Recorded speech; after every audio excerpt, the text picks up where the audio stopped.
spawn space also there as well. So one thing that I wanted to say, and I don't think I need to demonstrate it. Hopefully I don't anyway. But one thing I was going to say is when you are doing your saturation models, if you want a really rich saturated, like red or orange or blue or green, for instance, like some of those, or even a yellow. I haven't got the yellow version, but it works. So for instance, if you want a really saturated blue, you can get something like trying to find the Games Workshop one. Bear with me while I find the Games Workshop blue. There we go. So you can get something like Techless blue maybe. And that's not too bad. It's reasonably blue. That's reasonably saturated. It's got a little bit of white in it. But if you get a nice saturated Games Workshop blue, I mean that's probably better. That's not a Games Workshop one. That's medium blue. But you can get like a blue from Games Workshop, right? A nice rich blue.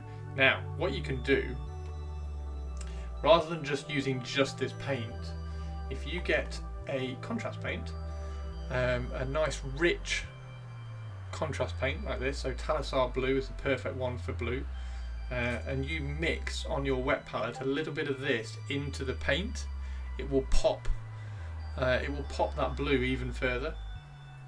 Arithmetic blue is a little bit light, I think. I haven't got it, so don't quote me. But I think it's a little bit light. Talassar blue is about right. Now, one of the things that you need to check, there's some of these which are very, very well pigmented. So I'm pretty sure you'll know the ones that I mean. So Talassar blue has got a lot of pigment in it. It's very rich. Like, you have to water it down a lot if you're going to use it. And one of those examples is if you want to paint orange. So here's an orange.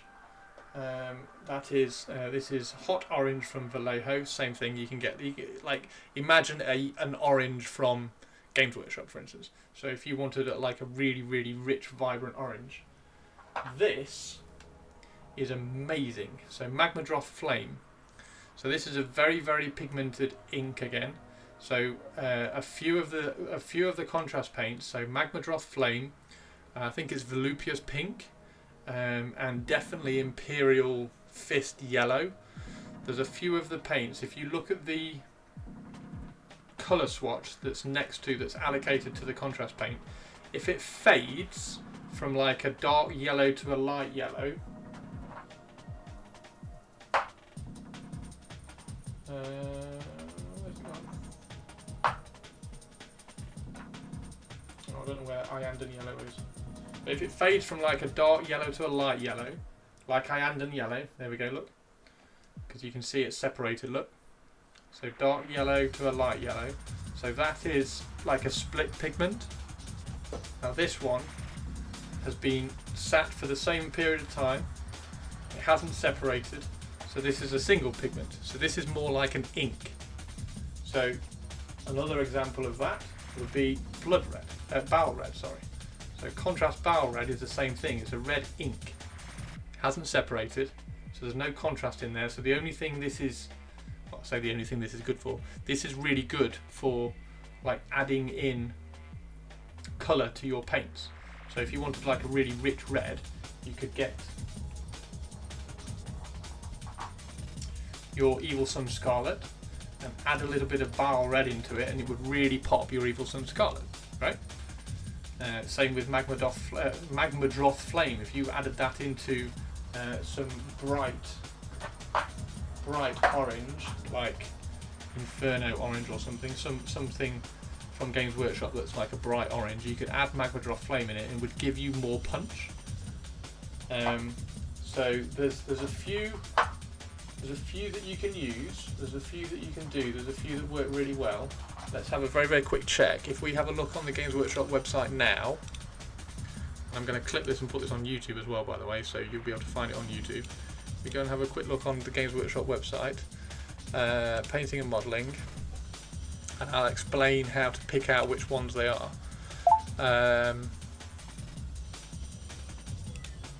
Contrast. So that one, Dark Angel's green, you can see that's faded. Okay, so that's dark green to a light green, so that's faded. So that's a contrast paint that's got 2 pigments in it, or like some sort of pigments in it. Hexwraith Flame, however, has got 1 pigment in it. So Hexwraith Flame, you could add that to green, that would work. I think there's a better green than Hexwraith Flame though. No, there isn't, because that's the new contrast paint, isn't it? Yeah. So that's a pigmented green ink. So you can add that to paint, and it would work really, really well. Ultramarines Blue, no. Gut Ripper Flesh, you can see that fade across it again. Briar Queen Chill has got that fade again. Mantis Warrior Militarum. So Azurman Blue is not bad, so you could probably get away with using that one, but I'm pretty sure there's another blue. So there's Volupius Pink. Now that does have a fade, however that's got shitloads of pigment in it, so that does work really, really well. Leviathan Purple though, have a look at that, that's just chonk. So if you wanted a really rich purple, if you added Leviathan Purple in, it will give you like a little bit more punch again. Yeah, Dalarowni inks, or I use Liquitex inks as well, same thing. There we go, that's the one I was thinking. Doomfire Magenta is brilliant for this. Adding Doomfire Magenta in is really, really good. Striking Scorpion Green, Magmadroth Flame, there we go, that's the one that we were talking about earlier, just solid orange. Luxilon Purple, that's pretty rich as well, so that's looking a really good colour to use. And there's the Imperial Fist. This is why Imperial Fist is so good for painting yellow.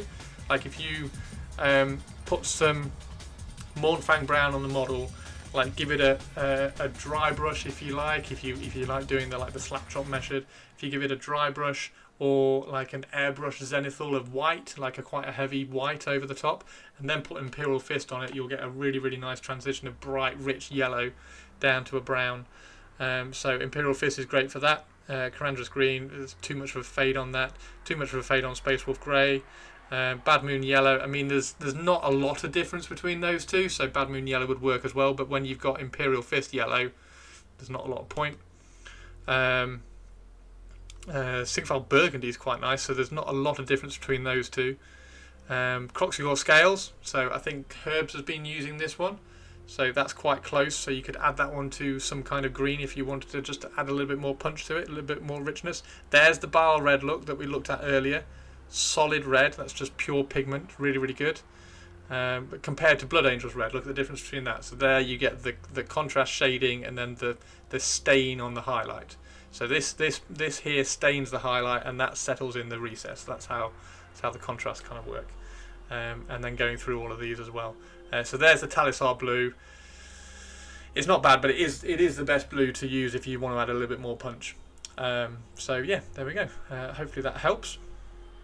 If that's something that you want to try when we're doing the Overlord challenge, the Tale of Overlord painting challenge this month. For those of you who are watching, hopefully on YouTube, I do a painting challenge every month in my Discord, and this month's challenge is painting with saturation to kind of add interest to the model. So we're looking at adding saturation to bring focus to certain areas, or to give a little bit of interest around and things like that. So feel free to join the Discord. Scroll down to the Tale of Overlord section and see if you can see if you want to take part. I was mixing them the other day on stream for the first time, and they're really nice finish, even over primer, Crocs and Imperial Fist to mix different shades of green. Yes, perfect. So yeah, if you mix these contrast paints that we've just been through, the ones that we've shown how to spot them, the ones with the solid colour, if you mix those with regular paints, so if you mix that, Hexwraith Flame, I might try that actually, I might try and get that, because green paint, if we just take this off for a second, green paint and we can show it perfectly, Warpstone Glow has got absolutely atrocious coverage, and I can show that perfectly by doing that. Like, there we go. It's got really, really bad coverage. It will be really interesting, because I haven't tried this, because I don't have Hexwraith Flame. It'd be really interesting to try and add a little bit of Hexwraith Flame to this to see if it adds any more punch or coverage to it. It might not add any coverage, but it will certainly add just a little bit more richness and punch because it's just pigment. So you're adding pigment to some really, really nice paints. So that is one interesting way of using contrast paints, or as we were saying earlier, inks. So you can do exactly the same way with inks. So if you do have any of these Daler-Rowney inks, these are more expensive than contrast paints. So, yeah, contrast paints are basically this kind of idea of like really rich pigmented inks, and then suspended in certain mediums, so that they're pulling certain colours in different directions. So yeah, there we go. Hope that helped. I did, yes. I'd really like to try inks. Inks are interesting. They're very, very good for airbrushing. They're fun to airbrush. Brush painting, there's very few uses inks have in brush painting, but they have a few more uses when you start adding them to paints. Would mixing an off-white into contrast or highlight work, or would that desaturate? Yeah, it'd desaturate it, so it won't work. If you're trying to highlight, so that's a good way of highlighting. So if you're using Talisar blue over like a traditional like slap chop style painting, where you kind of pre-highlighting it, or you're highlighting the model in like a monotone, and then you're putting a contrast paint over the top of it. If you then mix white with the contrast paint, the contrast paint will stain the white, and you will get a lighter desaturated version of the contrast paint, which you can then use to highlight. To highlight the model that you've just been painting. So yeah, that's one way of doing some highlights. If you're struggling to find a colour to highlight it with, because sometimes the tone of the contrast paints, once you put them over like a light base coat, that tone is quite difficult to find a highlight. Like there's a little bit of an art and skill to finding the right paint to use to highlight that colour. And if you do find that, if you add a little bit of white to the contrast paint on your wet palette, and then it will just kind of take that colour, desaturate a little bit, and give you a highlight. There you go. Yeah, ivory as well. So ivory or white grey is also really good. So you have ivory. Where's ivory? Ivory is here. Where is ivory? There it is. So ivory or white grey are great for adding in as well. So ivory if you want a warmer highlight, and white grey if you want a cold highlight. So if you're highlighting green, then you can add some ivory into it and it keeps it kind of warm. If you're highlighting blue, you can add a little bit of a white grey into it and it keeps it kind of cold. So those two colours, which are really nice and really close to that. See, there we go. I will export this video and I'll stick this one up on YouTube. Give you some little tips on other ways to use contrast paints, and benefit and use them in your painting challenge for this month. So there you go.